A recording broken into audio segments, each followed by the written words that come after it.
새벽 역찬마당에 안장에 봉한 공문을 얹은 파발마 한 마리가 무릎을 꺾고 죽어 있었다 하옵니다. 사람은 없고 말만 돌아온 게지요. 봉인은 멀쩡한데 그 안에 글자 한 획만 먹빛이 새 것이었습니다. 죽은 말의 편자 틈에는 이 깊은 내륙에 있을 리 없는 바다 쪽의 껍질 한 조각이 끼어 있었고요. 그 말을 몰던 젊은 역졸의 초막에는 신어보지도 못한 새 미투리 한 켤레만 가지런했지요. 글 한자 못 읽는 늙은 마부가 등불 아래 그 바뀐 획을 손끝으로 하염없이 더듬었더랍니다. 말은 어디로 몰렸다 되돌아왔으며 그 밤 사람은 대체 어디로 사라진 것일까요? 나는 이 이야기를 삼남으로 내려가는 옛 대로변에 홀로 남은 늙은 마부한테서 들었더랬지요. 역참이 헐린 지도 여러 해라. 이제는 주춧돌만 잡초에 묻혀 있는 자리였습니다. 그 노인이 품에서 다 다른 편자 하나를 꺼내 손바닥에 올려놓고는 이러더군요. 그의 그 말은 죽어서 돌아오고 사람은 아주 돌아오지 못했어. 나는 그 말이 오래 잊히질 않아. 어디서 파발 방울 소리만 들려도 그 죽은 말의 눈이 떠오르곤 합니다. 짐승이 사람보다 먼저 입을 연 이야기라. 오늘 그 얘기를 풀어보렵니다. 때는 영조 임금 시절 늦가을이었다 하옵니다. 서리가 내려 새벽 마당이 허옇게 얼던 무렵이었지요. 그날 첫 닭이 울기도 전 역참 마당에 말발굽 소리가 났습니다. 그런데 그 소리가 이상했지요. 파발 말하면 방울을 잘랑잘랑 울리며 대문을 박차고 들이닥쳐야 하는데 이건 발을 질질 끄는 소리였습니다. 한 걸음 떼고 쉬고 또 한 걸음 떼고 비틀거리는 소리. 문지기가 관솔부를 들고 나가보니 말 한 마리가 열린 대문 사이로 마당 한복판까지 겨우 걸어 들어와 그 자리에 앞무릎을 툭 꺾더랍니다. 안장 위에는 봉한 공문이 그대로 얹혀 있었고 등자에는 사람 발이 없었습니다. 말만 온 것이었지요. 문지기가 소리를 지르자 역참 사람들이 하나둘 뛰어나왔는데 그 중에서도 맨 먼저 집신도 못 신고 맨발로 뛰어나온 이가 마부 말수였습니다. 서리가 허옇게 낀 마당은 새벽 냉기로 차가웠고 사람들의 입김이 관솔불 빛에 뿌옇게 서렸습니다. 하레들은 처음엔 파발마가 또 지쳐 쓰러졌으려니 하며 대수롭잖게 여겼지요. 이따금 밤길에 골이 오른 말이 참에 들어와 앓는 일이야 있었으니까요. 허나 말수는 달랐습니다. 그는 마당에 들어서자마자 짐승의 걸음걸이가 여느 지친 말의 그것과 다르다는 것을 한눈에 알아챘습니다. 지친 말은 다리를 절며 느릿느릿 걷지 이렇게 온몸을 부들부들 떠며 억지로 몸을 끌고 오지는 않거든요. 무언가에 쫓겨 마지막 힘을 쥐어짠 짐승의 걸음이었습니다. 말수는 이 역참에서만 30에 넘게 말을 만진 사람입니다. 글은 한자도 못 읽어도 말의 콧기만 맡아도 그 짐승이 어디를 어떻게 달려왔는지 안다는 이였지요. 새끼 적부터 여물을 먹여 키운 말이 몇이며 늙어 쓰러진 말을 손수 묻어준 게 몇인지 셀 수도 없다 했습니다. 그가 말 곁에 털썩 무릎을 꿇고 목덜미에 손을 얹었습니다. 땀이 식어가는데 그 식은 자리가 고르지가 않았습니다. 곧게 내리 달린 말은 등줄기를 따라 땀이 한 줄로 축 마르는 법인데 이 말은 옆구리며 뒷다리 안쪽까지 허옇게 소금기가 배어 있었지요. 재갈 물린 입가에는 개거품이 말라붙었고 콧구멍은 벌겋게 뒤집혀 있었습니다. 한 방향으로 가다가 억지로 채찍에 몰려 되돌려진 짐승이 꼭 이런 꼴입니다. 관솔불 그을음 냄새 사이로 말의 가쁜 숨소리가 마당을 가득 채웠습니다. 말수의 손끝이 파르르 떨렸습니다. 그는 안장 위의 공문에는 손도 대지 않고 먼저 짐승의 눈부터 들여다보았습니다. 커다란 눈에 관솔불이 2개로 어렸다가 물기가 차오르며 이내 흐려졌지요. 말은 그 목을 몇 번 크게 움찔거리더니 새벽이 다 밝기 전에 숨을 놓았습니다. 말수는 죽은 말의 눈을 손바닥으로 쓸어 감겨 주었습니다. 30의 마구간을 지키며 늙어 쓰러진 말을 여러 묻어보았지만 이렇게 마당 한복판까지 제 발로 걸어 들어와 사람 앞에서 무릎을 꺾은 짐승은 처음이었지요. 그 무렵 동력이 부옇게 트고 잠에서 깬 하레들이 하나둘 헛간 문을 밀고 나왔습니다. 부엌에서는 아침 여물을 쓰는 김이 자우록이 피어올랐고 마당 귀퉁이트에서는 첫 닭이 뒤늦게 목을 뽑았지요. 우물가에서 두레박 내리는 소리, 편자를 손보는 대장간 쪽에서 쇠 두드리는 소리가 하나둘 살아났습니다. 여느 아침과 다를 바 없는 역참의 부산함 속에 오직 그 죽은 말 한 마리만이 서리 낀 마당에 싸늘하게 식어가고 있었지요. 말수는 좀채 자리에서 일어설 줄을 몰랐습니다. 짐승의 몸에서 아직 온기가 다 가시지 않아 그 옆구리에 손을 얹으면 방금까지 뛰던 심장의 여운이 만져지는 듯했지요. 그는 말의 갈기를 몇 번 쓸어내리며 나직이 무어라 중얼거렸습니다. 이 말이 어젯밤 어느 길을 달렸는지, 무엇에 쫓겨 이 지경이 되었는지, 짐승은 입이 없으니 제 몸뚱이로 밖에 이르지 못하는 것이었습니다. 말수는 그 몸을 처음부터 끝까지 읽어주기로 마음먹었습니다. 그것이 30해 말을 만진 자가 죽은 말에게 해줄 수 있는 마지막 도리였으니까요.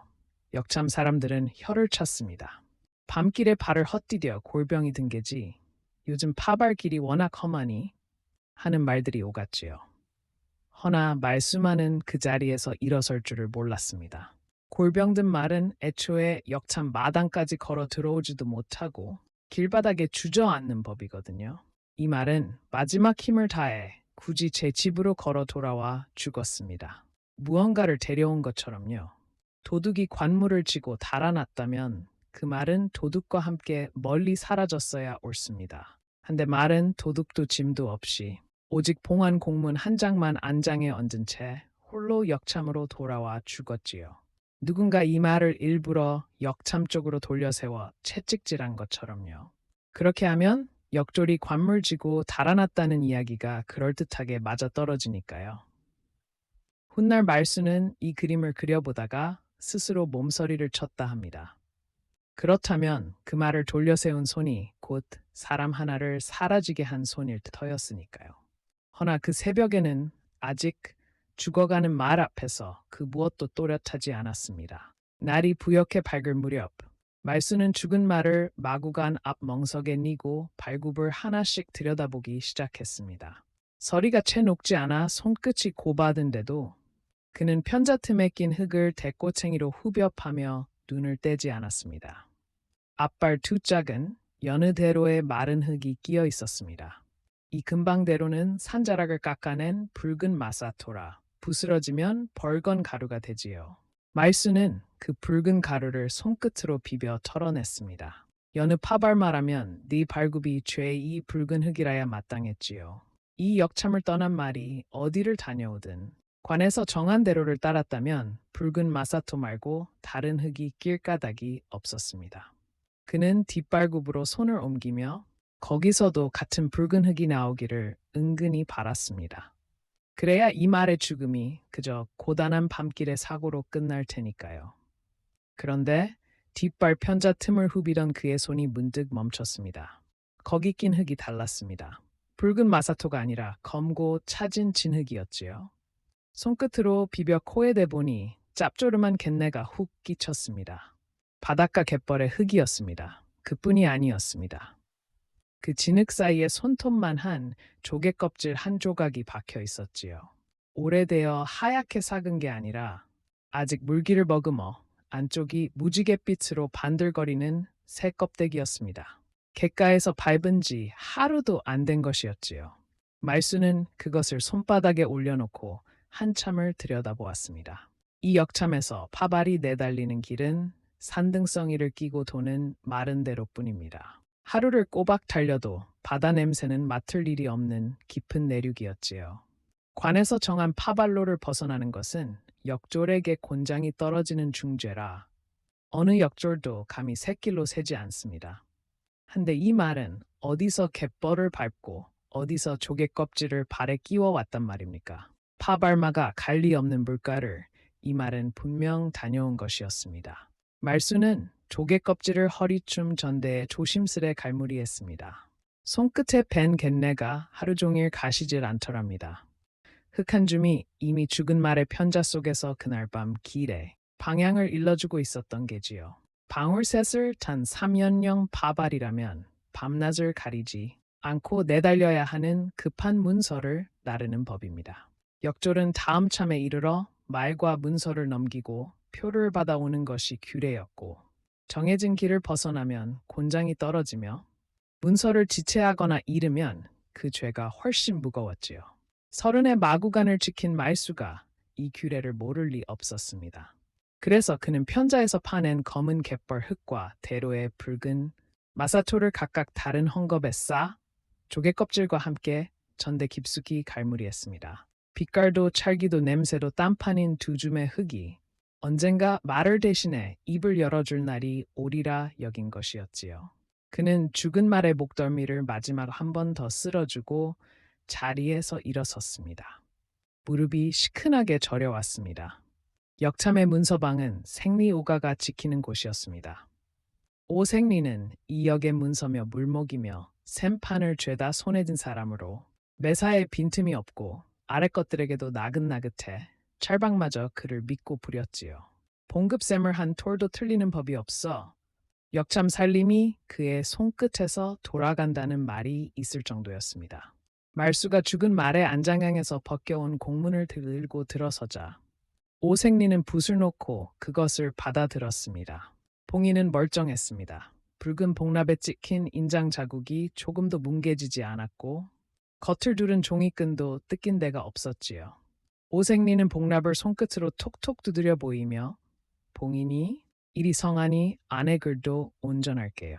말이 죽은 건 애석하나 문서는 무사하니 다행이요 하고는 봉을 뜯어 안을 폈습니다. 말수는 글을 못 읽습니다. 그래서 그는 남들이 글자를 뜻으로 읽을 때 글자를 그림으로 봅니다. 획이 뻗은 모양, 먹이 번진 자리, 붓을 눌렀다 뗀 자국을 마치 그림 구경하듯 보는 게지요. 오생리가 공문의 내용을 소리내어 읽어 내려가는 동안 말수의 눈은 그 글자들의 생김새를 하나하나 훑고 있었습니다. 그러다 한 군데에서 그의 눈이 걸렸습니다. 여러 글자 가운데 유독 한 글자, 그 안에 획 하나만 먹빛이 달랐던 겁니다. 나머지 획들은 하룻밤 묵어 거뭇하게 마른 먹인데 그 한 획만은 살짝 푸르스름하고 아직 윤이 남아 있었지요. 마른 글씨 위에 나중에 붓을 한 번 더 얹어 덧그은 것처럼요. 그 획 하나로 물목의 수를 세는 글자 하나가 다른 글자로 바뀌어 있었습니다. 말수는 그 글자에서 눈을 떼지 못했습니다. 다른 획들은 하나같이 붓을 한 번에 내리그어 끝이 자연스레 가늘어졌는데 이 획만은 두어 번 붓을 겹쳐 그은 듯 끝이 뭉툭하고 먹이 두툼했지요. 종이의 결을 따라 먹이 번진 모양도 그 한 획만 유독 달랐습니다. 글은 몰라도 이만한 것은 그의 눈이 압니다. 평생 편자의 다른 결을 읽고 말발굽에 낀 흙의 빛을 가려온 눈이었으니까요.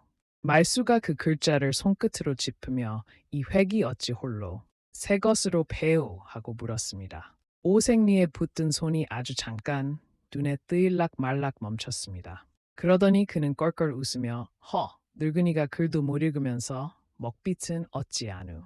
밤이슬 맞아 조금 번진 게지. 별걸 다 트집이요 하고 공문을 도로 접어 문갑에 넣어 버렸지요. 말수는 더 캐묻지 않았습니다. 허나 봉인은 성한데 안의 글자 한 획만 새 것이라니 그의 마음속에는 좀채 풀리지 않는 매듭 하나가 앉았습니다. 말수는 문서방을 나서며 등 뒤로 오생리가 붓을 다시 드는 소리를 들었습니다. 사각사각 아무 일 없다는 듯 태연한 붓질이었지요. 허나 말수의 눈에는 조금 전 그 잠깐 멈칫하던 손끝이 자꾸 밟혔습니다. 30년 말을 만지며 그는 놀란 짐승이 순간 몸을 굳혔다가 아무렇지 않은 척 되돌아가는 것을 수없이 보아왔지요. 사람도 다를 게 없었습니다. 진짜 놀라지 않은 자는 애초에 손이 멈추지도 않는 법이니까요. 마당으로 나서니 늦가을 볕이 젬게 비꼈고 죽은 말을 든 멍석 위로 까마귀 한 마리가 내려앉았다. 이내 날아올랐습니다. 말수는 그 멍석 곁으로 걸음을 옮기며 생각에 잠겼습니다. 봉인은 성한데 글자만 바뀐 이 조화를 어떻게 풀어야 할지요. 글을 아는 자들은 뜻만 줬느라 못 보고 글을 모르는 저만이 모양을 보아 알아챈 이 이상한 노릇을 말입니다. 그는 죽은 말의 편자를 다시 만져보며 흙과 글자, 그 두 가지가 결국 한 손을 가리키고 있음을 어렴풋이 느꼈습니다. 그날 낮 말수는 죽은 말을 몰던 젊은 역졸 돌근을 찾아 나섰습니다. 돌근은 20살 갓 넘긴 애송이로 발이 빠르고 셈은 흐리지만 심성은 고든 아이였지요. 호러미를 보시며 언젠가 역졸 신세나 면해보려 이 악물고 뛰던 아이였습니다. 그런데 역참 어디에도 그 아이가 보이질 않았습니다. 말수는 그의 초막으로 가보았습니다. 살인문은 열려있고 방 안은 급히 뛰쳐나간 사람의 자리라기보다 그냥 잠깐 비운 자리 같았습니다. 이부자리도 반드시 개어져 있고 벽에 걸린 번거지며 간발도 그대로였지요. 아궁이의 재는 싸늘하게 식어 있었습니다. 다만 봉당 한 켠에 아직 신어보지도 않은 새 미투리 한 켤레가 가지런히 놓여 있었습니다. 삶을 곱게 삼아 코를 야무지게 세운 게 첫 새벽 파발길에 신으려고 손수 삼아둔 새 신이 분명했습니다. 길 떠난 사람이라면 이 새 신을 두고 갈 리가 없었습니다. 험한 파발길 나서는 역졸에게 새 미투리 한 켤레는 노잣돈만큼이나 귀한 것이었으니까요. 낡은 신을 신고 새 신을 봉당에 남겨두고 떠나는 역졸은 없습니다. 말수가 그 신을 집어드는데 등 뒤에서 인기척이 났습니다. 주막집 딸분이었습니다. 18쯤 된 처녀로 역참 앞을 오가는 사람들 사정을 죄다 꿰고 있는 아이였지요. 분이는 그 새 미투리를 보더니 얼굴빛이 하얘졌습니다. 돌근 오라비 어젯밤에 저 신 신고 온다더니 하고 말끝을 흐리다가 제 입을 손으로 틀어막고는 더 말을 잇지 못하더랍니다. 그러고는 뒷걸음질로 살인문을 빠져나가 버렸지요.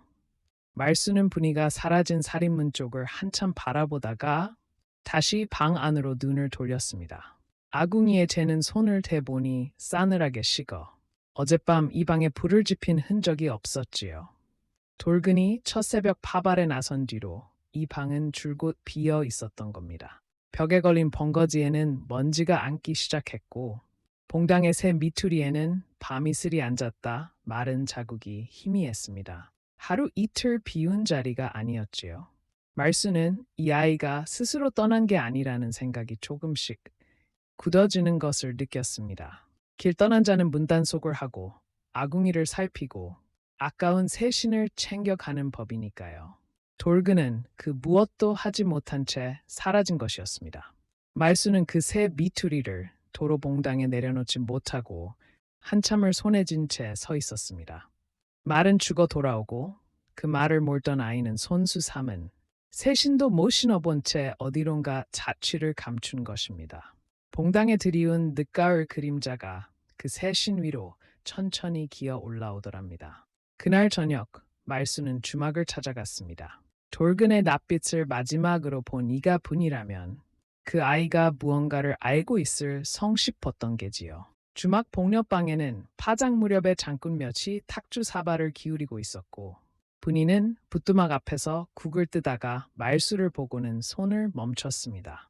말수가 복력방 구석에 자리를 잡고 앉자 분이가 눈치를 보며 탁주 한 사발을 들고 왔습니다. 말수는 사발을 받지 않고 낮에 초막에서 본 새 미투리 이야기를 꺼냈지요. 분이의 손끝이 사발 언저리에서 잘게 떨렸습니다. 한참을 망설이던 분이가 목소리를 낮춰 이러더랍니다. 그저께 밤이었어요. 돌근 오라비가 여기 와서 국밥을 청했는데 평소 같잖게 자꾸 문 쪽만 힐끔거렸어요. 그날 돌근은 국밥을 반도 못 비우고 숟가락을 놓았다 들었다 하며 안절부절 못했다는 겁니다. 무슨 일이 있느냐 물으니 아이가 대답 대신 이런 말을 흘렸다지요. 분이야 내가 봐선 안 될 걸 본 것 같다. 말수의 등줄기가 서늘해졌습니다. 무엇을 보았느냐 다그쳐 물었으나 분이도 거기까지밖에 못 들었다 했습니다. 돌근은 아직 확실치는 않으니 내 첫 새벽 파발 다녀와서 다 말해주마 하고는 국밥값을 치르고 총총히 사라졌다는 게지요. 그러고는 그 첫 새벽 파발이 그 아이의 마지막이 된 것입니다. 분이는 앞치마 자락을 손가락에 칭칭 감았다 풀었다 하며 오라비가 그 밤에 무얼 봤는지 그게 자꾸 마음에 걸려요 하고는 부뚜막으로 돌아갔습니다. 말수는 탁주 사발을 그대로 둔 채 한동안 복력방 흙벽만 바라보았습니다. 돌근은 겁에 질려 있었고 무언가를 보았고 그리고 사라졌습니다. 이 세 가지가 한 줄로 꿰이자 그의 가슴이 묵직해졌지요. 복력방 한 킨에서는 파장 무렵의 장군들이 흥정 끝에 목청을 높였다가 이내 잦아들고 부뚜막의 국솥은 지척지척 끓어 김을 올렸습니다. 여느 저녁의 주막 풍경이었지요. 허나 말수의 귀에는 그 소리들이 아득히 멀게만 들렸습니다. 그는 돌근이 앉았던 자리, 국밥을 반도 못 비우고 숟가락을 놓았다는 그 복로방 아랫목 자리를 물끄러미 바라보았습니다. 봐선 안 될 것을 보았다던 아이의 목소리가 흙벽에 베어 있기라도 한 듯이요. 등잔 심지가 타들어가며 이따금 지지직 소리를 냈고 그럴 때마다 벽에 걸린 집신과 벗짐 그림자가 흔들렸습니다. 말수는 문득 돌근이 무엇을 보았기에 그리 겁을 냈을까를 곱씹었습니다. 첫 새벽 파발길에서 볼 수 있는 것이라면, 그 어둑한 대로에서 마주칠 수 있는 것이라면 누군가 남몰래 하는 일을 눈에 담은 것이 아닐까 싶었지요. 그런 생각에 이르자 말수는 등골이 서늘해져 식은 탁주 사발을 두 손으로 감싸 쥐었습니다. 사발의 온기가 이미 다 가셔 있었습니다. 이튿날 역참대청에서는 죽은 말과 사라진 역조를 두고 첫 문초가 열렸습니다. 찰방이 상석에 앉고 오색리가 그 곁에서 문서를 펼쳐 아래는 자리였지요. 말수도 죽은 말을 거둔 자로 뜰 아래 불려나갔습니다. 오색리는 붓을 들어 장부를 짚어가며 또박또박 아래였습니다. 찰방날이 아래옵기 황공하오나 역졸 돌근이 이번 파발에 실린 관물 가운데 은자 얼마를 몰래 빼돌리고 그 길로 달아난 듯하옵니다. 문갑에서 어제 그 공문을 꺼내 펴보이며 물목의 수가 애초 실린 것보다 모자란 것이 그 증자라 했지요. 빼돌린 값이 이 글자에 고스란히 남아있다는 것이었습니다. 말수의 눈이 다시 그 공문으로 갔습니다. 오색리가 짚어 보이는 바로 그 글자. 획 하나가 유독 푸르스름하던 그 글자였지요. 오색리는 그 획이 새 것임에는 입을 다물고 오직 수가 모자란다는 것만을 소리 높여 아뢰었습니다. 찰방은 고개를 끄덕이며 그러면 그렇지 요즘 아래 것들 손버릇이 하고 혀를 찼습니다. 사라진 아이는 그 자리에서 도둑이 되고 달아난 죄인이 되어 버렸지요. 말수는 뜰 아래 꿇어앉은 채 고개를 들지 못했습니다. 샘 밝은 생리가 장부를 짚으며 조곤조곤 아래는 말은 조리가 반듯해 듣는 이가 절로 고개를 끄덕이게 되어 있었지요. 반면 제 편에는 죽은 말의 다리와 편자 속 흙 한 줌뿐이니 그것을 어찌 말로 풀어 아댔단 말입니까? 곁에 늘어선 하래들도 저마다 수군거렸습니다. 성실하던 돌근이 그럴 리 없다는 이도 있었으나 사람 속은 겉만 봐선 모르는 것이라며 혀를 차는 이가 더 많았지요. 없는 자리에서 사람 하나가 도둑으로 굳어지는 것은 이렇게 삽시간의 일이었습니다. 말수는 소매자락 안에서 주먹을 꾹 쥐었습니다. 저 공문의 획 하나만 제대로 밝혀도 이 모든 것이 뒤집힐 터인데 그 한 획을 아무도 들여다보려 하지 않는 것이 그저 답답할 뿐이었지요. 문초가 파할 때까지 말수는 그 획 하나를 어떻게 남들 눈에 보이게 할까만 골똘히 궁리했습니다. 말수는 뜰 아래서 입술을 깨물었습니다. 무어라 아뢰고 싶었으나 글도 못 읽는 늙은 마부의 말을 누가 들어주겠습니까? 다만 그는 속으로 이렇게 되뇌었습니다. 도둑이 제 발로 달아났다면서 어째서 그 도둑이 몰던 말은 도로 역참으로 걸어 들어와 죽었단 말인가. 달아나는 자는 말을 몰아 멀리 내빼지 말을 집으로 돌려보내지 않는 법이거든요. 문초가 파하고 밤이 이슥해지자 말수는 다시 마구간으로 갔습니다. 관솔불을 밝혀들고 멍석에 린 죽은 말을 처음부터 다시 살폈지요. 30년 말을 만진 그의 눈이 이번에는 짐승의 다리를 하나하나 짚어갔습니다. 말의 앞다리 안쪽에는 채찍 자국이 없었습니다. 그런데 뒷다리와 엉덩이께에는 채찍이 살을 파고든 자국이 여럿 겹쳐 있었지요. 앞에서 끌어달리게 한 게 아니라 뒤에서 모질게 몰아붙인 자국이었습니다. 게다가 발굽이 다른 모양새가 이상했습니다. 곧게 달린 말은 발굽 앞쪽이 고르게 닿는데 이 말은 안쪽 귀가 유독 심하게 닳아 있었습니다. 몸을 자꾸 옆으로 틀며 가던 길을 억지로 되짚어 방향을 꺾은 말에게서만 나는 자국이었지요. 말수는 죽은 말에 목을 쓸며 나직이 중얼거렸습니다. 너는 곧게 달린 게 아니었구나. 어디까지 갔다가 누구 손에 도로 몰려온 게로구나.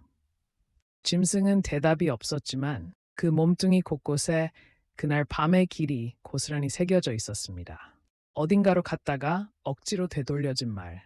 그 사실 하나가 말수의 확신을 굳혀갔습니다. 말수는 젊어 한때 역마를 몰던 파발꾼이기도 했다 합니다.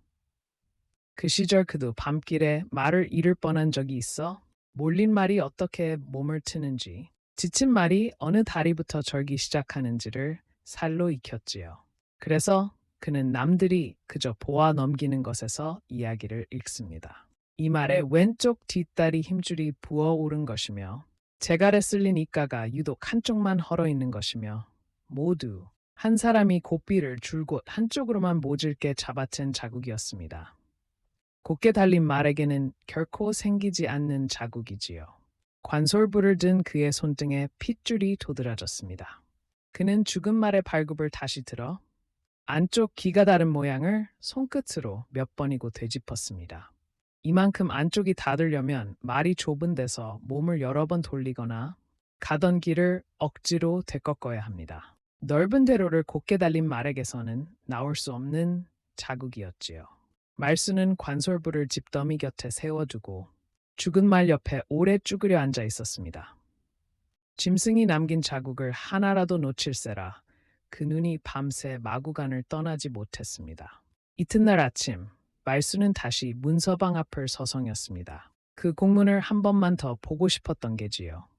마침 오색리가 자리를 비운 틈에 심부름하는 통인 아이를 구슬려 문갑에 든 공문을 잠깐 펴보게 했습니다. 물론 글자는 못 읽습니다. 다만 그 획 하나의 모양을 다시 눈에 새기려는 것이었지요. 말수는 그 푸르스름한 획을 손끝으로 가만히 따라 그어 보았습니다. 다른 획들은 붓을 한 번에 내리그어 끝이 자연스레 뾰족한데 이 획만은 두어 번 붓을 겹쳐 그은 듯 끝이 뭉툭하고 먹이 두툼했습니다. 글은 못 읽어도 붓질이 하나인지 둘인지는 그의 눈이 압니다.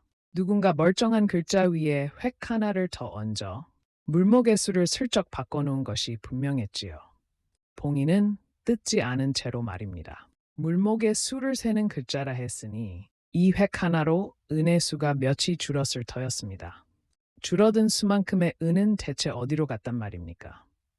글을 아는 이라면 이 대목에서 곧장 셈을 해보았겠으나 말수는 수를 읽지 못하니 그저 획의 모양만 눈에 새길 뿐이었지요. 허나 그 모양 하나가 성한 봉인 뒤에 감춰진 셈의 어긋남을 가리키고 있었습니다. 통인 아이가 오색리가 돌아온다며 재촉하자 말수는 서둘러 공문을 문갑에 도로넣고 물러났습니다. 봉인을 뜯지 않고 어찌 안에 글을 고친단 말인가.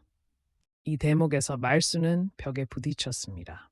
그로서는 복납을 뜯으면 인장 자국이 뭉개지고 뭉개진 복납으로는 문서를 다시 봉할 수 없다는 것밖에 몰랐으니까요. 허나 눈앞의 공문은 봉인이 성한 채로 글자가 바뀌어 있었습니다. 그 조화를 부린 손이 누구인지 아직은 알 길이 없었습니다. 말수는 마구간으로 돌아오며 그 붉은 복납을 곱씹었습니다. 복납에 찍힌 인장 자국, 그것이 성하기만 하면 안의 글은 누구도 의심하지 않습니다. 관가의 모든 믿음이 그 작은 복납 한 덩이에 걸려있는 셈이었지요. 그러니 그 봉인을 성한 채로 두고 글을 고칠 수만 있다면 세상 어떤 거짓도 참으로 둔갑할 수 있을 터였습니다. 말수는 제 손바닥을 물끄러미 내려다 보았습니다. 복납이란 불에 녹고 굳는 것이니 녹였다.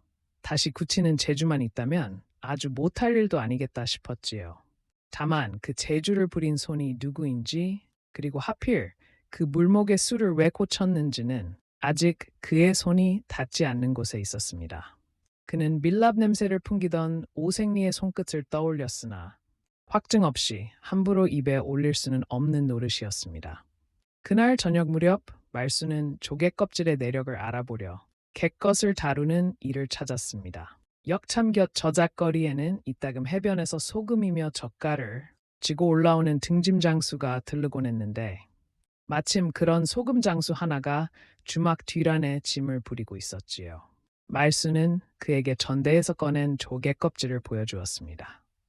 소금 장수는 껍질을 손바닥에 놓고 이리저리 돌려보더니 대뜸 이러더랍니다. 이건 우리 개캣값 해펄에서 나는 백합새끼요. 그것도 물 빠진 갯벌을 맨발로 밟고 다녀야 발에 끼는 물건인데 이 근방엔 이런 게 있을 리가 없지.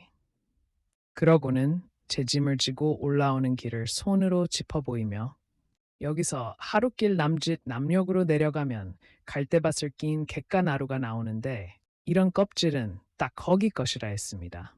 말수는 그 갯가나루로 가는 길을 소금 장수에게 자세히 캐물었습니다. 대로에서 어디쯤 샛길이 갈라지는지 그 길이 얼마나 험한지를요.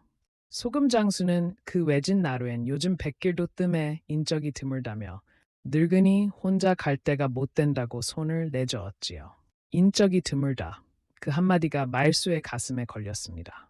사람 눈이 닿지 않는 외진 물가라면 남몰래 무슨 일을 벌이기에 그만한 데가 또 없을 터였으니까요.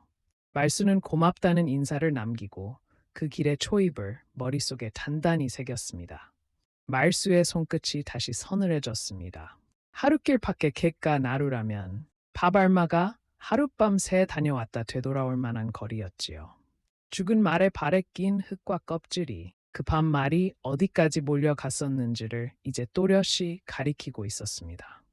말은 남옆 갯가로 갔다가 그 새벽 다시 이 내륙 역참으로 되돌려진 것입니다. 말수가 조개 껍질을 도로 전대에 갈무리하고 있는데 등 뒤에서 나긋한 목소리가 들려왔습니다.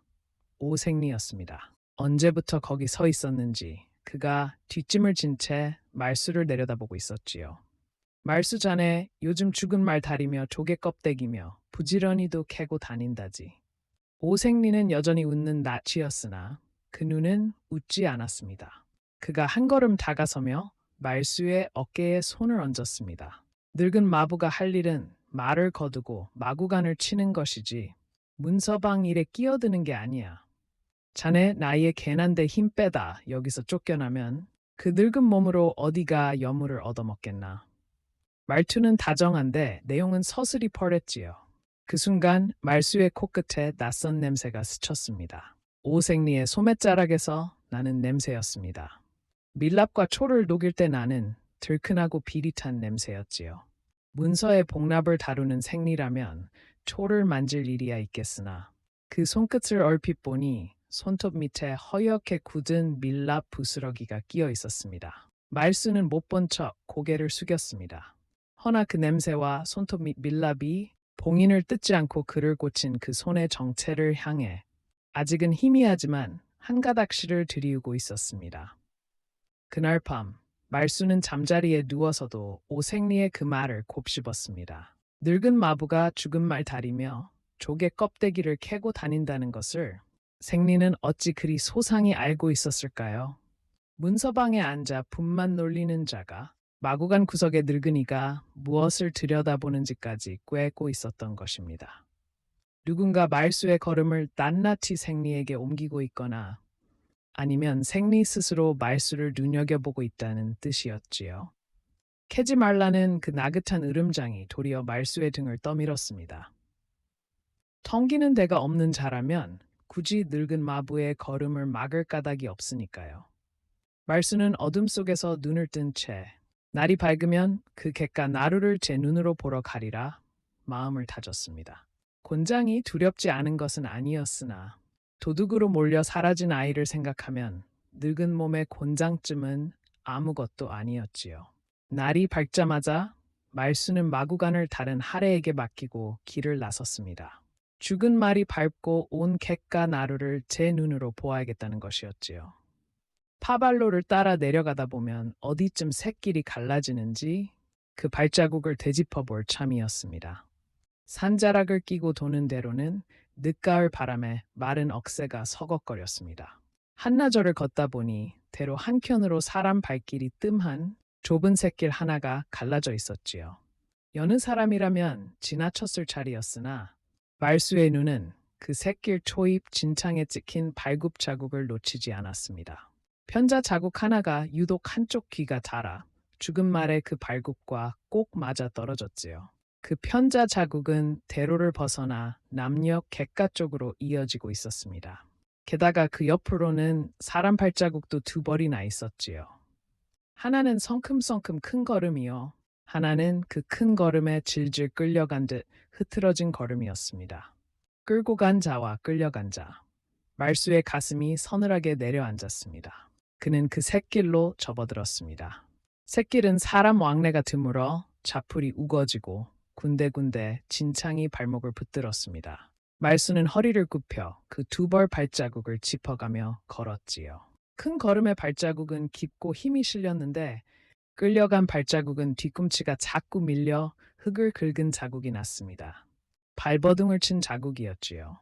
어느 대목에서는 두 발자국이 뒤엉켜 흙이 어지러이 파여 한참 실랑이가 있었던 자취가 뚜렷했습니다. 말수는 그 자리에 쭈그려 앉아 파인 흙을 손으로 쓸어 보았습니다.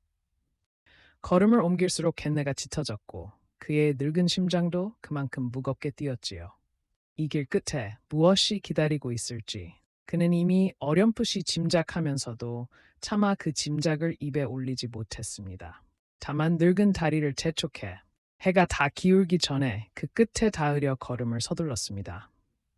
해가 뉘엿뉘엿 기울 무렵 갯내가 코끝에 끼치더니 눈앞에 갈대밭이 펼쳐졌습니다. 그 너머로 물 빠진 갯벌과 낡은 나룻배 몇 척이 메인 갯가 나루가 나타났지요. 소금 장수가 일러준 바로 그 자리였습니다. 말수는 갈대밭 어귀에 서서 잠시 숨을 골랐습니다. 하루를 꼬박 걸어온 늙은 다리가 후들거렸으나 눈앞에 펼쳐진 그 물가를 보자 다리의 아픔은 잊혔지요. 물이 빠진 갯벌이 잿빛으로 드러나고 짠 바람이 억새와 갈대를 한꺼번에 눕혔습니다. 이 내륙 역참에서는 평생 맡을 일 없던 바다 냄새가 여기서는 온 사방에 그득했지요. 죽은 말의 편자에 배어있던 바로 그 냄새였습니다. 말수는 이 냄새 하나를 접하 하루를 걸어온 것이었습니다. 말수는 갯벌 가장자리에 쭈그려 앉아 죽은 말의 편자에 끼었던 그 검은 진흙을 한 줌 쥐어코에 대 보았습니다. 짭조름한 갯내가 똑같았지요. 전대에서 헝겊에 싼 흙을 꺼내 갯벌 흙과 나란히 비벼보니 찰기며 빛깔이 터럭 하나 다르지 않았습니다. 조개 껍질도 그 갯벌 여기저기 무수히 흩어져 발을 옮길 때마다 발밑에서 자박자박 밟혔지요. 말이 다녀온 곳이 여기임에는 이제 의심의 여지가 없었습니다. 낡은 나룻배 몇 척이 물 빠진 갯벌에 옆구리를 대고 누워 있었고 물 나간 자리에는 개구멍이 숭숭 뚫려 있었습니다. 인적이라고는 없는 외진 나루였지요. 이런 곳이라면 밤중에 무슨 일이 벌어져도 볼 사람이 없을 터였습니다. 말수는 그 적막한 갯가를 둘러보며 어째서 하필 이 외진 물가로 파발마가 몰려왔을까를 곱씹었습니다. 사람 눈을 피하기에 이만한 데가 없다는데 생각이 미치자 그의 등줄기로 서늘한 것이 훑고 지나갔습니다. 말수는 갯가를 천천히 훑었습니다. 물이 빠진 갯벌에는 발굽 자국이 여기저기 어지러이 찍혀 있었는데 한 군데에서 그 자국이 유난히 어지러웠습니다. 말이 그 자리에서 빙빙 돌며 앞발을 굴렀던 흔적, 그리고 채찍에 맞아 억지로 방향을 튼 흔적이었지요. 무언가 그 자리에서 벌어졌고 말은 그것을 뒤로 하고 되돌려진 것이었습니다. 말수는 그 어지러운 발굽 자국 둘레를 천천히 돌며 살폈습니다. 갯벌 한켠에는 무언가 무거운 것을 끌었는지 길게 파인 골이 나 있었고 그 끝은 갈대밭 안쪽으로 사라졌지요. 또 다른 쪽에는 사람이 한참 웅크렸다 일어난 듯 흙이 눌린 자리가 있었습니다. 말수는 그 눌린 자리에 손바닥을 내보았습니다. 무슨 일이 있었는지 짐승과 흙은 알고 있으련만 그것을 사람의 말로 옮기기에는 아직 조각이 모자랐지요. 해가 수평선에 반쯤 잠겨 갯벌이 붉게 물들 무렵 말수는 하는 수 없이 발길을 돌렸습니다. 돌아서는 그의 그림자가 젖은 갯벌 위로 길게 늘어졌습니다. 다만 날이 저물어 그 이상은 살필 수가 없어 말수는 무거운 걸음으로 역참으로 돌아왔습니다. 그가 갯가를 다녀왔다는 소문은 이내 오색리의 귀에 들어갔습니다. 이튿날 역참 마당에서 마주친 오색리는 이번에는 다정한 낯을 거두었습니다. 여러 하래가 보는 앞에서 그는 목청을 높였지요. 저 늙은 마부가 요망한 소리를 퍼뜨리고 다닌다더군. 죽은 말이 어쩌고 갯벌이 어쩌고 노망이 나도 곱게 날 것이지. 오생리는 찰방에게까지 이 말을 옮겼습니다. 말수가 도둑역조를 감싸려고 없는 일을 지어낸다는 것이었지요. 찰방은 말수를 불러세워 엄히 꾸짖었습니다. 내 이놈, 관물 훔쳐 달아난 죄인을 두둔하다니 그 죄가 가볍지 않다. 다시 헛소리를 하고 다니면 네 놈부터 곤장을 치겠다. 말수는 뜰 아래 엎드려 아무 말도 못했습니다. 오생리의 말은 참으로 그럴듯했습니다. 늙은 마부가 젊은 역졸과 평소 가까웠으니 그 아이를 도둑으로 만들지 않으려 애먼 소리를 지어낸다는 것이었지요. 사람들은 그 말에 고개를 끄덕였습니다.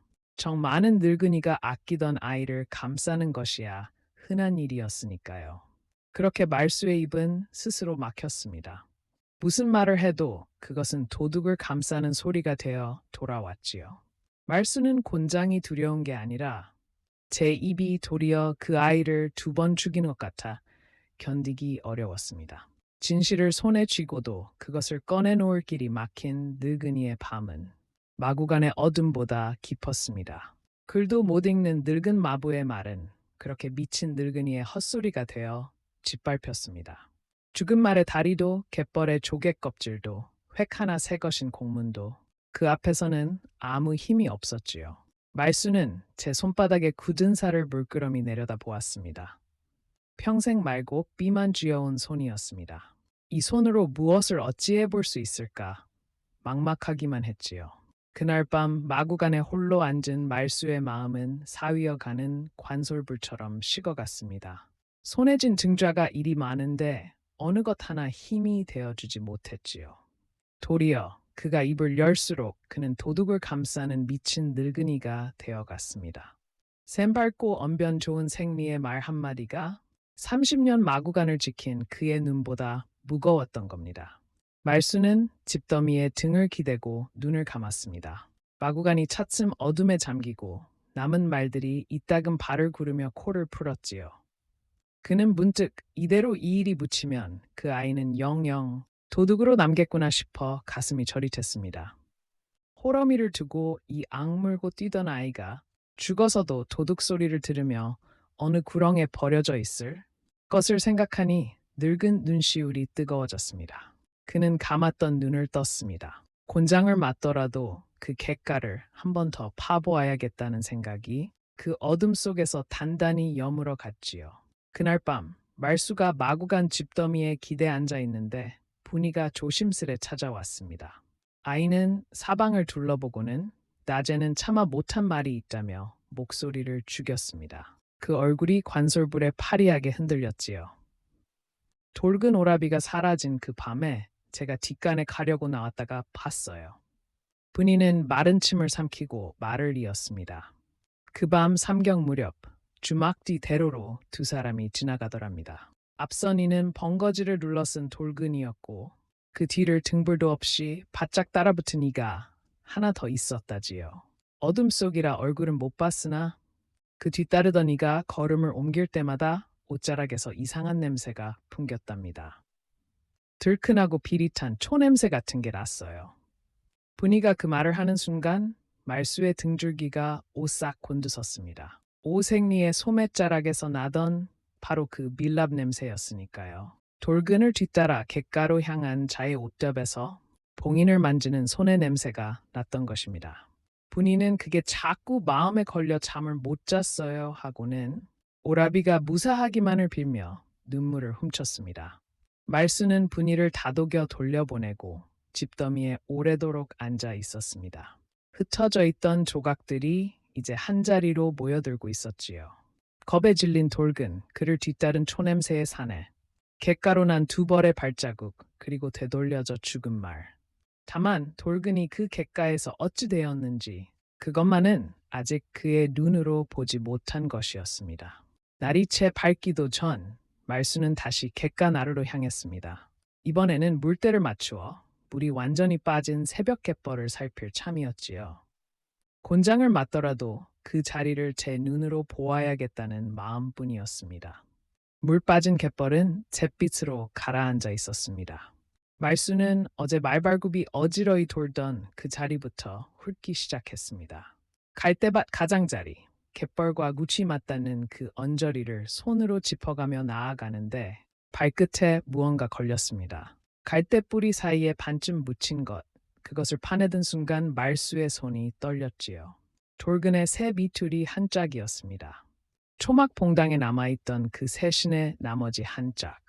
아니, 초막의 것은 미처 신지 못한 새신이었으니 이건 다른 한 켤레였습니다. 돌근이 그 밤 신고 나섰다던 바로 그 신이었지요.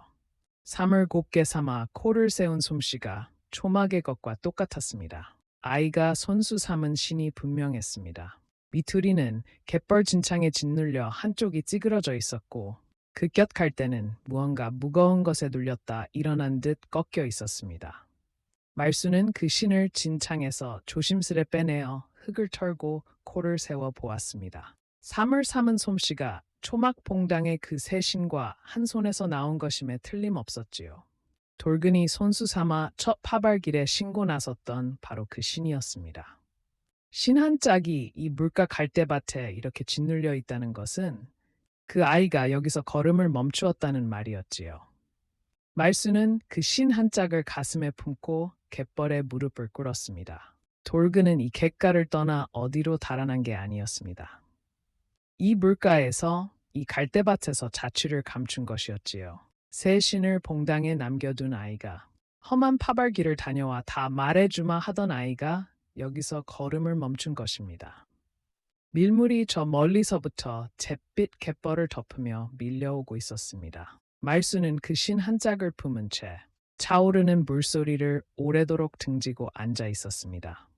짐승은 죽어 돌아와 제가 밟은 길을 편자에 새겨 왔건만 그 아이는 신 한 짝만 갯벌에 남기고 어디로 간 것인지 말수의 두 눈에 처음으로 뜨거운 것이 차올랐습니다. 밀물이 밀려들기 전 말수는 마지막으로 갈대밭 안쪽을 한 번 더 훑기로 했습니다. 돌근의 신이 나온 자리에서 갈대가 눌린 방향을 따라가 보니 우드로 조금 올라간 곳에 사람 키만 한 갈대 더미가 부자연스레 쌓여 있었지요. 바람에 절로 쌓인 게 아니라 누군가 무언가를 덮으려 베어다 얹은 티가 났습니다. 말수가 그 갈대 더미를 조심스레 헤치자 그 밑에 거적으로 싼 짐짝 몇이 드러났습니다. 거적을 들추니 관에서 봉한 물목표가 붙은 괴짝이었지요. 뚜껑을 여는 손이 떨렸습니다. 안에는 파발에 실려 상납기를 갔어야 할 은자가 그득했습니다. 갯벌 물기에 겉이 거뭇해졌으나 관인이 찍힌 봉지에 담긴 은이 분명했지요. 괴짝은 하나가 아니었습니다. 갈대 더미를 더 헤치자 같은 괴짝이 두어 더 드러났지요.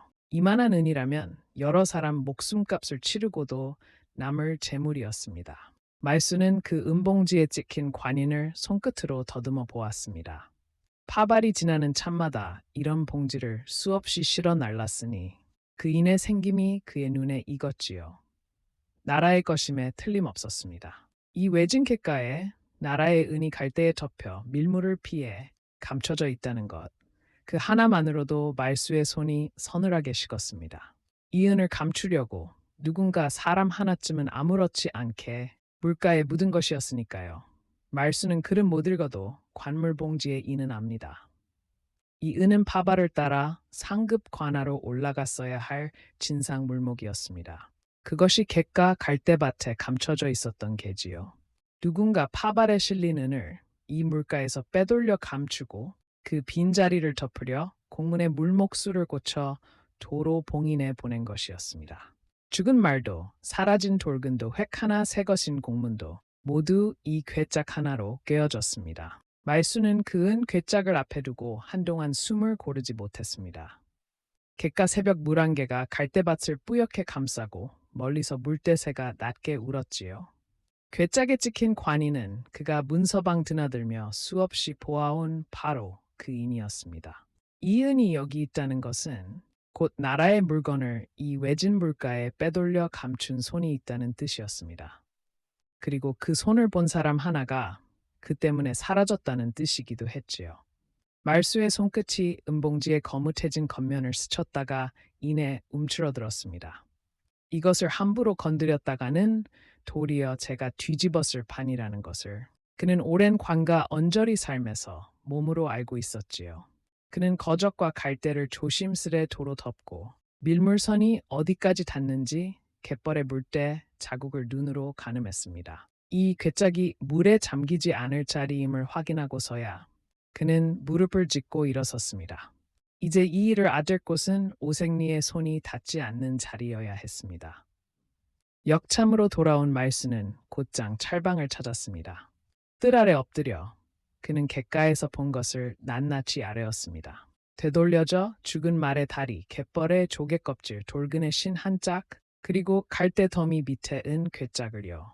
찰방은 처음엔 또 미친 늙은이의 헛소리인가 하여 미간을 찌푸렸으나 관인 찍힌 은 괴짝이라는 말에 낯빛이 달라졌습니다. 찰방은 붓을 놓고 몸을 앞으로 기울였습니다. 관인 찍힌 은 괴짝이 외진 갯가에 감춰져 있다는 것은 이 역참의 누군가가 나라 물건에 손을 댔다는 말이었으니까요. 말수는 조금도 흔들림 없이 편자의 검은 흙과 조개 껍질을 전대에서 꺼내 뜰에 늘어놓고 하나하나 짚어 아뢰었습니다. 죽은 말이 밟고 온 흙, 그 흙이 이어진 샛길, 샛길 끝에 갯가, 갯가에 감춰진 은, 조각들이 한 줄로 깨이자 어제까지 그 마부를 미친 늙은이라 여겼던 찰방의 미간에 깊은 골이 잡혔지요. 그는 즉시 사람을 갯가로 보내 그 괴짝을 확인케 하라 명했습니다. 말수는 문갑에 든 그 공문을 다시 펴볼 것을 청했습니다. 날이 소인이 글은 못 읽사오나 저 공문에 물목수를 세는 글자에 획 하나가 새로 더 끄어져 있사옵니다. 그 고쳐놓은 수와 갯가에 감춰진 은의 양을 맞추어 보시옵소서. 찰방이 통인을 시켜 공문을 펴게 하고 물목 장부와 대조하게 했지요. 과연 공문에 적힌 은의 수가 애초 파발에 실렸다는 장부의 수보다 얼마쯤 모자랐습니다. 그리고 그 모자란 만큼이 갯가 갈대밭에서 나올 양 어림잡아 맞아떨어졌지요. 공문의 수를 슬쩍 줄여놓으면 줄인 만큼의 은을 빼돌려도 장부상으로는 아기가 맞는 것이었습니다. 봉인을 뜯지 않고 획 하나를 고친 까닭이 바로 거기 있었던 게지요. 찰방의 얼굴이 굳어갔습니다. 찰방은 그 공문과 물목 장부를 번갈아 짚어보며 한동안 말이 없었습니다. 봉인이 성하다는 이유로 아무도 의심하지 않았던 그 문서가 실은 안에서부터 꺼봐 있었던 것이지요. 찰방이 말수를 내려다보며 물었습니다. 내 글도 못 읽는다면서 어찌 이 획 하나가 새 것인 줄 알았느냐. 말수는 뜰 아래 엎드려 아뢰었습니다. 소인은 뜻을 못 읽는 대신 붓이 지나간 자리를 보옵니다. 한 번에 그은 획은 끝이 가늘게 빠지고 두 번 겹쳐 그은 획은 끝이 뭉툭하고 먹이 두텁사옵니다. 이 획이 꼭 그러하옵고 먹빛도 하룻밤 묵은 다른 획들과 다르옵니다. 찰방이 통인을 시켜 그 획을 등불에 비추어 보게 하니 과연 홀로 푸르스름한 그 먹빛이 다른 획과 확연히 달랐지요. 30년 말고 삐를 진 눈이 붙든 선비들이 죄 놓친 것을 짚어낸 것이었습니다. 찰방의 낯빛이 여러 번 바뀌었습니다. 허나 아직 한 가지가 남아 있었습니다. 봉인을 뜯지 않고 어떻게 안의 글을 고쳤단 말인가. 이 조화를 부린 손을 밝히지 않고서는 오색리가 봉인이 성한 공문을 내가 어찌 고치리요 하고 발뺌하면 그만이었지요. 말수는 그 손의 냄새를 기억하고 있었습니다. 밀랍과 초, 그는 찰방께 오색리의 처소를 살필 것을 청했습니다. 오색리가 다른 일로 자리를 비운 사이 찰방의 명을 받은 통인과 말수가 그 처소로 들었습니다. 문갑이며 반다지를 여니 문서와 붓 따위가 가지런한데 말수의 코가 다시 그 들큰한 냄새를 셔봤습니다. 냄새는 방 윗목 반다지 깊숙한 데서 났지요. 그 안쪽 헝겊구러미를 풀자 굳은 밀랍덩이와 초토막들 그리고 무언가 자잘한 것들이 쏟아졌습니다. 그중 하나를 집어든 말수의 손이 멎었습니다. 밀랍을 눌러 떠낸 봉인 자국이었습니다. 관인의 무늬가 고스란히 음각으로 찍힌 밀랍판이었지요. 그리고 그 곁에는 그 음각을 본떠 새긴 가짜 인장 하나가 있었습니다. 진짜 관인과 똑같은 무늬를 나무에 새겨 만든 것이었지요. 봉인을 뜯지 않고 글을 고친 조화의 정체가 그 반다지 안에 고스란히 들어 있었습니다. 수법은 이러했다 전합니다. 파발이 지나는 중간에서 곡문을 가로채 복납을 불에 살짝 녹여 인장 자국제 밀랍으로 떠둡니다. 그런 뒤 복납을 조심히 뜯어 안에 글을 고치고 다시 봉안 위에 미리 떠둔 밀랍본으로 새긴 가짜 인장을 눌러 찍는 것이지요. 그러면 겉으로는 인장 자국이 조금도 뭉개지지 않은 성한 봉인이 됩니다. 초냄새는 그 복납을 녹이던 손에서 팬 것이었습니다. 말수는 그 가짜 인장을 손바닥에 올려놓고 오래 들여다보았습니다. 나뭇결에 새겨진 무늬가 그가 죽은 말의 안장에서 벗겨온 그 공문의 봉인 자국과 어쩌면 그리 똑같은지요. 글을 못 읽는 그에게 세상은 늘 뜻이 아니라 무늬와 모양으로 다가왔고 바로 그 눈이 이 조화의 밑바닥을 짚어낸 것이었습니다. 남들은 봉인이 성하니 글도 온전하려니 하고 지나쳤지만 모양을 보는 눈에는 그 성한 봉인이 도리어 수상했던 게지요. 곁에서 밀랍본과 초도막을 하나하나 세어보던 통인의 낯빛이 하얘졌습니다. 이만한 것을 갖추자면 하루 이틀에 될 일이 아니었으니까요. 복납을 녹여본을 뜨고 인장을 나무에 새기고 먹빛을 맞추어 글자를 고치는 그 손은 오래 벼려온 손이었습니다. 그런 손이 이 역참 문서방 안에 찰방이 가장 믿는 자리에 도사리고 있었던 것입니다. 통인은 그 밀랍본들을 헝겊에 도로 싸며 손을 떨었습니다. 말수와 통인이 그 밀랍본과 가짜 인장을 거두어 대청으로 나왔을 때 마침 오생리가 돌아왔습니다. 제처소에서 사람이 나오는 것을 본 그의 낯빛이 삽시간에 잿빛으로 변했지요. 찰방이 상석에서 그 밀랍본과 가짜 인장을 들어보이며 물었습니다. 오생리, 이것이 어찌 네 반다지에서 나왔는가? 오생리는 처음엔 소인은 모르는 물건이옵니다. 누가 소인을 모함하려 넣어둔 것이옵니다. 하고 버텼습니다. 허나 말수가 나섰지요. 그는 가짜 인장을 복납에 눌러 찍어 보이고 그 자국을 문제의 공문 봉인 자국과 나란히 놓아 보였습니다. 글은 못 읽는 그였으나 무늬가 같은지 다른지는 그 눈이 압니다. 두 자국은 터럭 하나 다르지 않게 포개졌습니다. 대청에 모인 이들이 그 두 봉인 자국을 번갈아 들여보며 술렁였습니다. 진짜 관인으로 찍은 것과 나무 조각으로 새긴 가짜로 찍은 것이 이토록 똑같으니 봉인이 성하다 하여 어찌 문서를 고리 믿을 수 있겠습니까? 말수가 그 공문에 고쳐진 획을 손끝으로 짚으며 말했습니다. 소인이 글은 못 읽으나 붓질이 하나인지 둘인지는 아옵니다. 이 획은 마른 글씨 위에 뒤에 한 번 더 얹은 것이 없고 이 가짜 인장은 그 봉인과 꼭 맞사옵니다. 봉인을 성한 채로 두고 글을 고칠 수 있는 손은 이 밀랍본을 뜬 손뿐이옵니다. 봉인이 성하다는 그 말이 도리어 이 문서가 손을 탔다는 증좌이옵니다. 대청의 무거운 침묵이 내려앉았지요. 오생리의 이마에 식은 땀이 배어 나왔습니다. 오생리는 마른 입술을 몇 번 달싹였으나 소리가 나오질 않았습니다. 대청 문틈으로 든 늦가을 볕이 그 굳은 얼굴을 비스듬히 가로질렀지요. 뜰 아래 모여든 하래들은 숨을 죽였고 어제까지 말수를 미친 늙은이라 손가락질하던 눈들이 이제는 그 늙은 마부에게로 쏠렸습니다. 글 한자 못 읽는 마부가 죽은 말 한 마리와 흙 한 줌으로 이 자리를 여기까지 끌고 온 것이었습니다. 찰방이 서한을 내리치며 다시 다그치자 오생리의 어깨가 움찔했습니다. 그는 끝내 발뺌으로 버텨보려 눈을 굴렸으나 제 반다지에서 나온 밀랍본과 가짜 인장이 서한 위에 나란히 놓인 것을 보고는 그 눈빛마저 흔들렸지요. 말수는 그 모습을 물끄러미 바라보았습니다. 통쾌함보다는 어쩌자고 사람이 여기까지 왔나 싶은 서늘함이 먼저 가슴을 스쳤습니다. 찰방이 다시 물었습니다. 그러면 이 파발을 몰던 역졸 돌근은 어디 있는가? 내 말대로 그 아이가 은을 훔쳐 달아났다면 은은 어찌 객가 갈대밭에 그대로 있으며 그 아이의 신 한 짝은 어찌 그 물가에 남았는가? 오생리는 대답을 못하고 입술만 떨었습니다. 도둑이라던 아이가 정작 은은 한 톨도 지니지 않은 채 물가에서 사라졌다는 이 어긋남 앞에서 그의 거짓말은 더 이상 설 자리가 없었지요.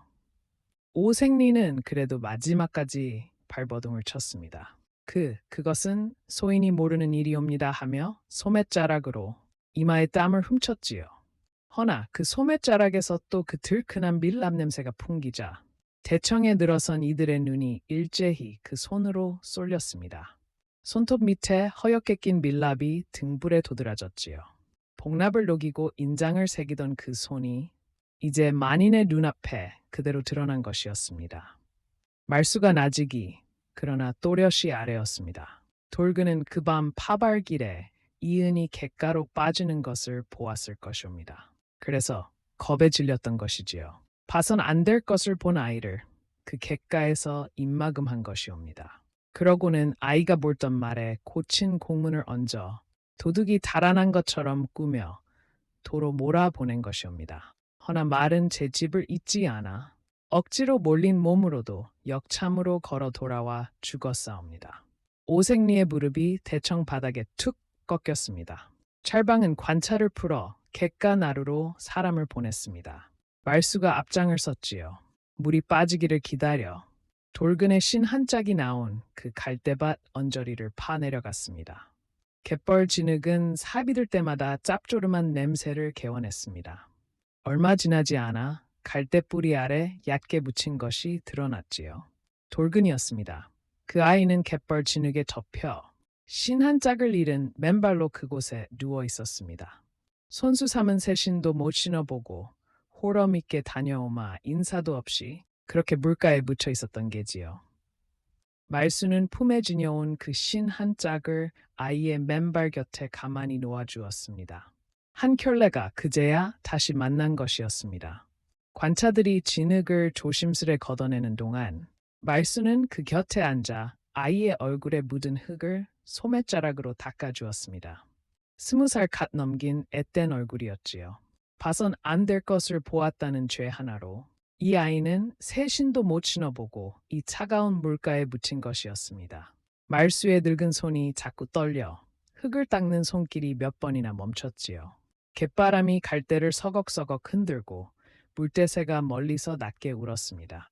죽은 말의 눈을 감겨주던 그 새벽처럼 이번에도 말수는 아무 말 없이 그 곁을 오래 지켰습니다. 관차들이 주검을 거두는 동안 말수는 갯벌에 무릎을 꿇고 한동안 일어나지 못했습니다. 짐승은 제가 몰린 길을 편자에 새겨 죽어 돌아왔고 그 죽은 말의 다리가 이 아이의 자리를 이렇게 일러주었습니다. 말이 굳이 역참으로 걸어 돌아와 무릎을 꺾은 까닭을 말수는 이제야 온전히 알았지요. 짐승은 제 등에 진 거짓을 집까지 지고 와 사람에게 그것을 내려놓고 간 것이었습니다.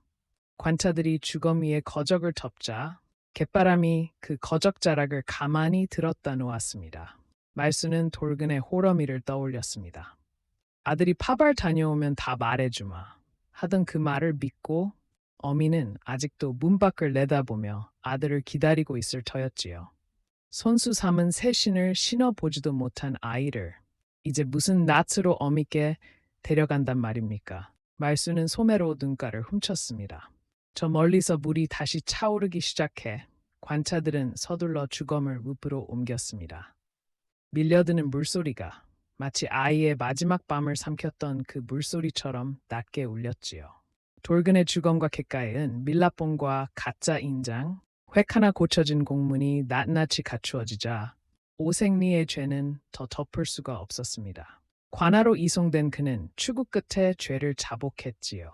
파발에 실린 진상은을 갯가에서 빼돌린 죄, 공문을 봉인죄 위조하여 관을 속인 죄, 그리고 이를 본 역조를 물가에서 없앤 죄.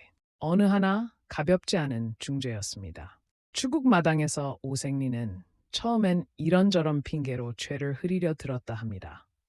허나 갯가에서 거두는 괴짝과 제 반다지에서 나온 밀랍본, 그리고 고쳐진 공문이 눈앞에 나란히 놓이자 더는 발뺌할 수가 없었지요. 무엇보다 도둑으로 몰았던 그 역졸의 주검이 은은 한 톨도 지니지 않은 채 물가에서 나온 것이 결정적이었습니다. 훔친 자가 훔친 물건 없이 죽어 있고 정작 그 물건은 생리의 손이 닿는 갯가에 감춰져 있었으니 그 셈이 누구를 가리키는지는 눈 밝은 아이라도 알만했지요. 오색리는 마침내 이 말을 땅에 대고 죄를 자복했습니다. 문서를 다루는 생리로서 관인을 본떠 위조한 것은 나라의 믿음을 훔친 것이라 하여 죄가 더욱 무거웠습니다. 국법이 그런 손을 어찌 다루는지 여기서 굳이 다 옮기지는 않겠습니다. 다만 그는 다시는 붓을 쥐지도 저작거리를 활보하지도 못하게 되었다 전합니다. 사람을 없앤 값은 사람의 법이 끝까지 물었지요. 역참의 하례들은 오색리가 오라에 묶여 관하로 끌려가는 것을 먼발치서 지켜보았습니다. 어제까지 굽신거리며 그의 눈치를 살피던 이들이었지요. 샘이 밝아 역참 살림을 손끝에서 돌린다던 그 생리가 바로 그 밝은 샘으로 나라의 은을 훔치고 사람을 물가에 묻은 것이었습니다. 제주가 사람을 살리기도 하고 죽이기도 한다는 것을 사람들은 그 뒷모습을 보며 곱씹었다지요. 오라에 묶인 생리는 끝내 고개를 들지 못했습니다. 그가 지나간 자리마다 사람들은 오래도록 말이 없었습니다. 추국 자리에서 오색리가 고개를 떨군 채 흘린 말이 있었다 합니다. 그는 본디 가난한 아전으로 몇 해째 녹봉이 밀려 식솔이 끼니를 거르는 처지였다지요. 게다가 위에서는 상납을 대라 조이는데 대납할 미처는 없었습니다. 파발에 실려가는 은을 보며 마음이 흔들렸고 한번 손을 대자 그 빈자리를 메우려 또 손을 대게 되었다는 것이었습니다. 허나 궁하다 하여 사람 목숨을 없앤 죄까지 덮이는 것은 아니지요. 봐선 안 될 것을 본 죄밖에 없는 젊은 역조를 그는 제 궁지를 덮으려 갯가에 묻었습니다. 딱한 처지가 어디서부터 죄가 되는지 그 경계를 넘은 대가는 오롯이 그의 몫이 되었습니다. 사람들은 그 샘 밝던 생리가 어쩌다 그 지경에 이르렀나 하며 오래도록 혀를 찾다 하옵니다. 돌근의 호러미는 아들의 주검 앞에서 오래 혼절했다 깨어나기를 거듭했다 합니다. 도둑으로 몰려 사라졌던 아들이 실은 봐선 안 될 것을 본 죄밖에 없었다는 말에 어미는 그저 아들의 이름이 씻긴 것만을 위안으로 삼았다지요. 말수는 그 어미께 손수 삼은 새 미투리 두 짝을 마저 전해주었습니다. 초막 봉당에 남아있던 한 켤레와 갯벌에서 거둔 한 짝을요. 어미는 그 신을 품에 안고 아들의 무덤 앞에 오래 앉아 있었다 합니다. 신어보지도 못한 새 신이 그제야 주인을 찾아 그 곁에 놓인 것이었지요. 돌그는 제 고을로 돌아가 호러미 곁 양지 바른 자리에 묻혔습니다. 말수는 죽은 파발마도 마구 간 뒤 언덕에 손수 묻어주었지요. 흙을 다 덮고 나서 그는 그 말의 편자 한 짝만은 빼내어 품에 간직했습니다. 짐승이 제 몸으로 일러준 그 밤의 길을 잊지 않으려는 것이었겠지요. 그 편자에는 아직도 남녀 갯벌에 검은 흙이 실낱같이 끼어 있었습니다. 말수는 그것을 굳이 파내지 않았지요. 짐승이 밟고 온 그 물가의 흙이 억울한 아이의 자리를 일러준 유일한 표였으니까요. 그는 편자를 무명 헝겊에 싸 허리춤에 메었습니다. 마구간으로 돌아오는 길, 뒷산 무덤 위로 늦가을 마른 잎이 하나둘 내려앉았지요. 말수는 걸음을 멈추고 그 무덤을 한번 돌아보았습니다. 죽은 말도 사라진 아이도 이제는 각자의 흙 속에 고요히 들었으나 그날 새벽 마당에 그 질질 끌리던 발굽 소리만은 그의 귀에 오래도록 남았습니다. 그 뒤로도 말수는 여러 해 그 역참에서 말을 만졌다 합니다. 파발마가 방울을 울리며 마당을 들이닥칠 때마다 그는 마당 한복판 그 자리를 한 번씩 바라보았다지요.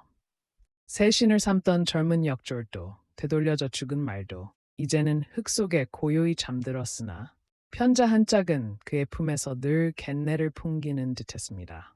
내가 그 늙은 마부에게서 이 이야기를 들었을 적 그는 손바닥에 편자를 오래 쓸며 이렇게 맺더군요. 사람은 거짓을 봉인해 감출 수 있어도 짐승은 제가 밟은 길을 발에 새겨 오더라고요.